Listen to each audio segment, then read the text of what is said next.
কিন্তু মহিলা বুঝে না, মানেও না, শুনেও না, পিছনে গিয়া লাইনে দাঁড়ায় গেছে। সাহাবায়ে কেরাম লক্ষ্য করে দেখে পুরুষের লাইনে মহিলা দাঁড়ায় আছে। দৌড়ায় গিয়া বলেন, মাগো আল্লাহর নবী না আপনারে বুঝাইছে, আমরা ছোট বাচ্চাদেরকে এলাও করি না, নাবালক বাচ্চাকে তো প্রশ্নই আসে না, আপনি কেন এখানে দাঁড়াইলেন? মহিলা কয়, আমি হাসরের মাঠে শহীদের মা হইয়া দাঁড়াইতে চাই। আল্লাহর নবীর সাহাবীরা মহিলাকে কত না বুঝাইল, কিন্তু মহিলা বুঝে না, মানে না, শোনে না।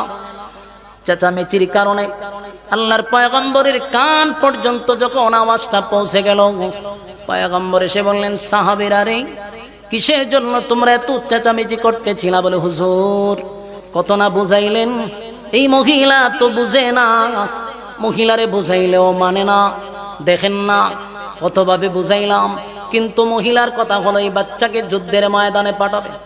আল্লাহর নবী বলেন, মাগো আপনাকে না বললাম এত ছোট বাচ্চা যুদ্ধের ময়দানে নেওয়া হয় না, কেন আপনি দাঁড়াইলেন আর কেনই বা বাধা দিচ্ছেন? বলে, নবী গো, আমি জানি আমার এই ছোট্ট বাচ্চা যুদ্ধের ময়দানে কোনো কাজে আসবে না, কোনো কাজে লাগবে না, কিন্তু একটা কাজে লাগবে আমি জানি।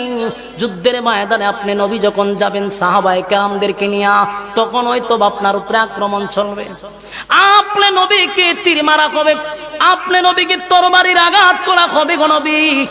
আপনার উপরে একটা তীরের আঘাত পড়লে আমরা বরদাস্ত করতে পারি না, আপনি তীরের আঘাতগুলি আটকানোর জন্য একটা ঢালের প্রয়োজন হতে পারে।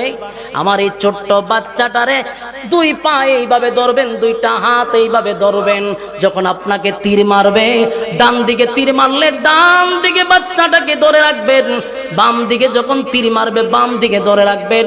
একটা তীরের আঘাত যেন আপনি নবীর উপরে না পড়ে, আমার সন্তানের বুকটা জাজরা হয়ে যাক, কোনো সমস্যা নাই।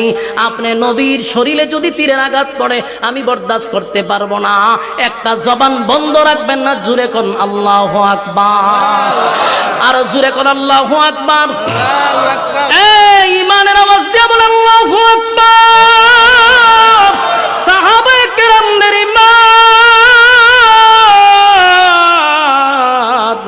সাহাবায়ে কেরামদের ঈমান, আল্লাহর নবীর চোখ দিয়া পানি চলে আসছে রে। নবীজি তাকায়া দেখে জান্নাতে যাওয়ার জন্য এই মহিলার এত আকর্ষণ, জান্নাতে যাওয়ার জন্য এই মহিলা পাগল পাগল হয়ে গেল।